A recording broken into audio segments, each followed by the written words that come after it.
Hello everyone.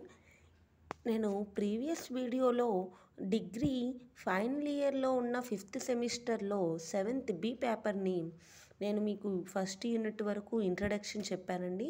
ఆ unit 1 ఏమేంటి అంటే basic concepts of solar energy. Basic concepts of solar energy అంటే ఏంటంటే first మనకి దీనికి ఎనర్జీ అంటే ఏంటంటే తెలియాలండి. ఎనర్జీ అంటే ఏంటి? Energy is ability to do things like lightning a bulb, learning, speaking etcetera. అంటే ఎనర్జీ అంటే దేనికైతే ఉపయోగపడుతుందో దాన్ని మనము ఎనర్జీ అంటామండి.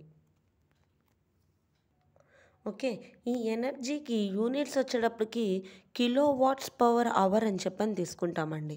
అంటే 1 కిలో వాట్ వచ్చేటప్పటికి 1000 వాట్స్ అవుతుందండి. అంటే కిలో నథింగ్ బట్ 1000 కదండి. సో 1000 వాట్స్ వచ్చేస్తాయి. So so sources of energy అంటే ఏంటండి? ఈ ఎనర్జీ యొక్క సోర్స్ ఏంటి? బయోమాస్ తీసుకోవచ్చు, హైడ్రో పవర్ తీసుకోవచ్చు, జియో థర్మల్ తీసుకోవచ్చు, రెన్యూవబుల్ ఎనర్జీ తీసుకోవచ్చు, థర్మల్ ఎనర్జీ తీసుకోవచ్చు.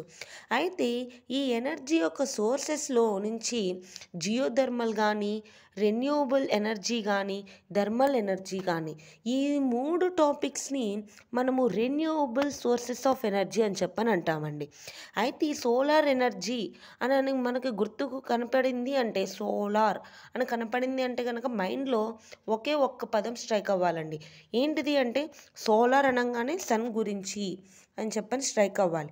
అయితే ఈ సన్ యొక్క ఫ్యాక్ట్ ఏంటంట? Ultimate source of energy for life. అంటే ఎంత లైఫ్ ఉంటుంది అంటే అంత సోర్స్ ఉంటుంది. నెక్స్ట్ వచ్చేటప్పటికి ఈ సన్ అనేది ఒక స్టార్ లాగా ఉంటుంది మరియు సెంటర్ ఆఫ్ సోలార్ సిస్టమ్. అంటే ఈ సన్ అనేది ఎలా ఉంటుందంట? సోలార్ సిస్టమ్కి సెంటర్లో ఉంటుంది. అలాగే ఈ సన్ అనేది ఎలా ఉంటుందంటే responsible for climate and weather. And the temperature of sun is 15 million degrees centigrade. 15 million degrees centigrade.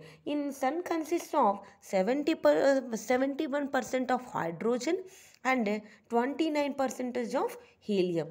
So this is all about the facts about sun. Okay,